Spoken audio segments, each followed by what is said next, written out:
Everyone is paranoid over the next market crash, and it doesn't help that the phenomenon is completely inevitable. However, it's not always a time for weeping over lost investments.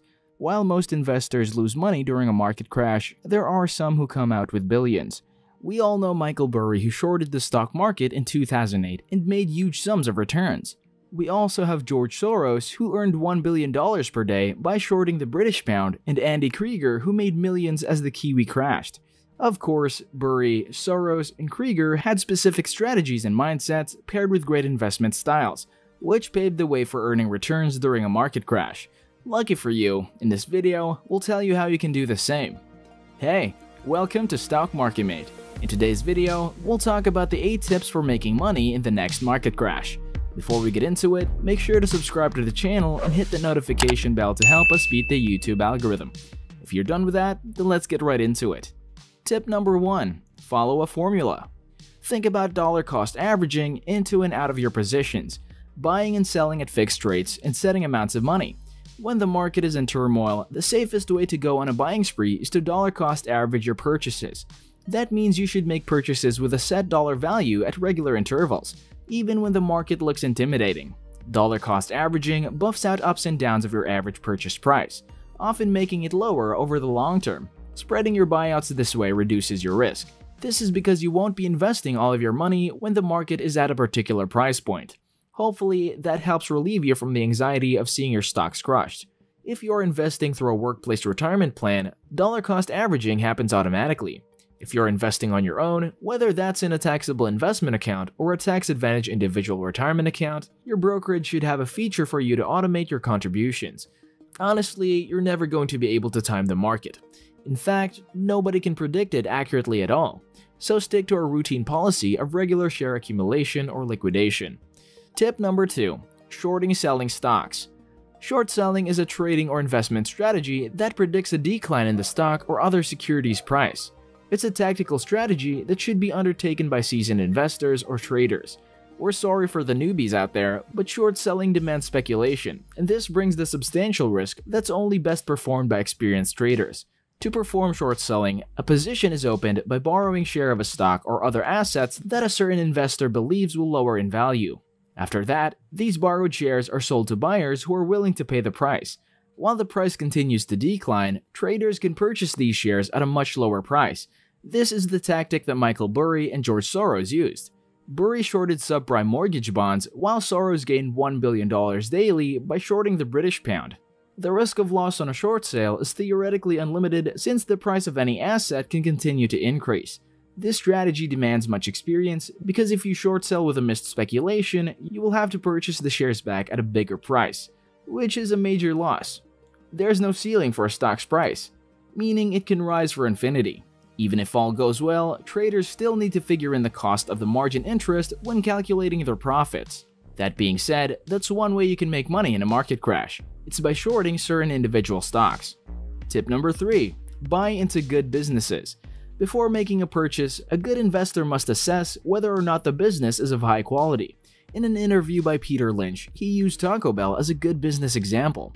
Back then, Taco Bell had no debts, and over the long term, Lynch knew that the business had potential in going up. In addition to this, he also used Coca-Cola as an example.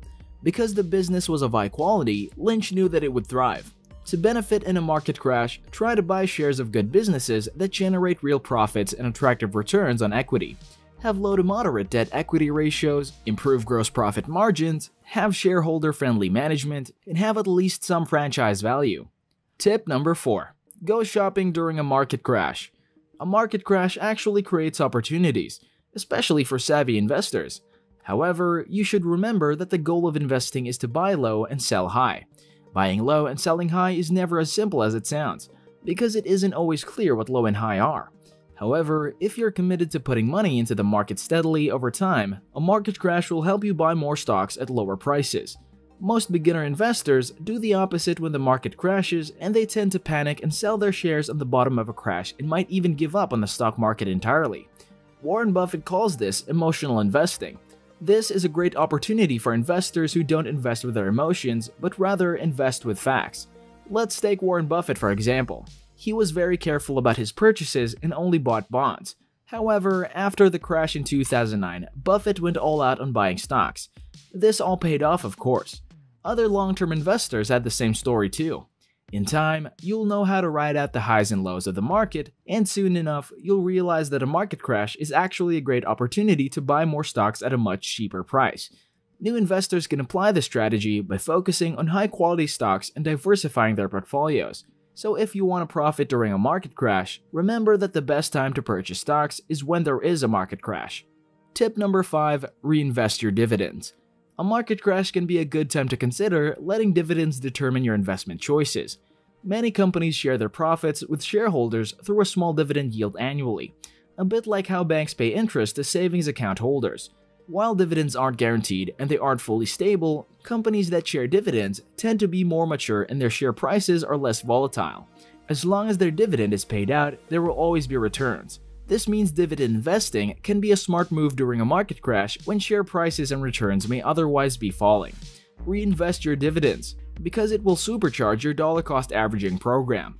The work of renowned finance professor Jeremy Siegel has shown time and again that reinvested dividends are a huge component of the overall wealth of those who have made their fortunes by investing in the market. Tip number 6. Diversify into real estate. With interest rates depleting, another defensive way to make money during a crash is by diversifying into real estate. Real estate will probably be cheap during a market crash, given real estate provides utility, has sticky rents, and is a tangible asset. Investors have flocked to real estate for shelter during difficult times. This is what happened after the dot-com bubble burst in 2000. Instead of leveraging up to buy a single property, it's probably better to avoid concentration risk and diversify into REITs or real estate crowdfunding. Tip number 7. Buy bonds. A market crash is also a chance for investors to consider an area that newbie investors might miss: bond investing. Government bonds are generally considered the safest investment. Though they usually offer meager returns compared to stocks and even other bonds, still, during times of uncertainty, holding some government bonds can make it easier to sleep at night, given their history of flawless repayment. Generally, government bonds must be purchased from a broker, which can get pricey and complicated for many individual investors. Many retirement and investment accounts, however, offer bond funds that contain many denominations of government bonds. Don't just assume all bond funds are stocked with safe government bonds though.